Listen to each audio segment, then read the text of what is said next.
চাচা পয়েন্ট টেবিলের কি খবর চাচা? আর মিরপুর মাঠে তো সাজানো কে চাচা? আমার রংপুর খুব নে হালার বহালারে কি আপনি কম যে রংপুর পয়েন্ট টেবিলের নিচের দিকে নামিয়ে যাইতে আছে। এই যে কাকু কথা কান্না কা বলুন কি রংপুরে ফির কাপ নিতে পারবে? কাপের আশা তো বিচারিয়ে দাও হ্যাঁ কাকু, কারণ রংপুর যে পাইলে একে একে ঠক দিয়ে আছে। এত মোর মনে হয় ট্রফি ডে ফির বরিশালি লই যাইবে। না না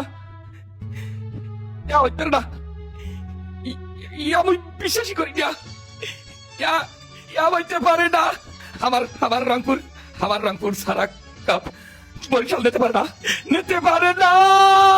রংপুর কিছু গেলাম সব মাঠের গ্যালারি গোলারি সব গেলাম গেলাম কিনলে কিরম হইবে। শুরুর দিকে কি যে তারা যেছে চাচা, এরপর শেষ খেলায় যাবে চাইয়া দেয়া কি ঠগানো ঠকতে আছে। তুই যত ঠগা লইয়া ওগুলো না বরিশাল ট্রফি লই গেছে না। ও এখন কি ট্রফি বরিশাল লইয়া মেলা হচ্ছে আলার খেলা কত আর ওরা যখন লঞ্চ করতে পারে না ট্রফি লইয়া কি আই ট্রফি কমলে তুইছে আজকে ট্রফি চুরিয়ে নিলাম নিমু তার আলার খেলা কত আর ও কি আসবান আল্লাহ ট্রফি দেই বরিশালের লঞ্চ উঠে যায়।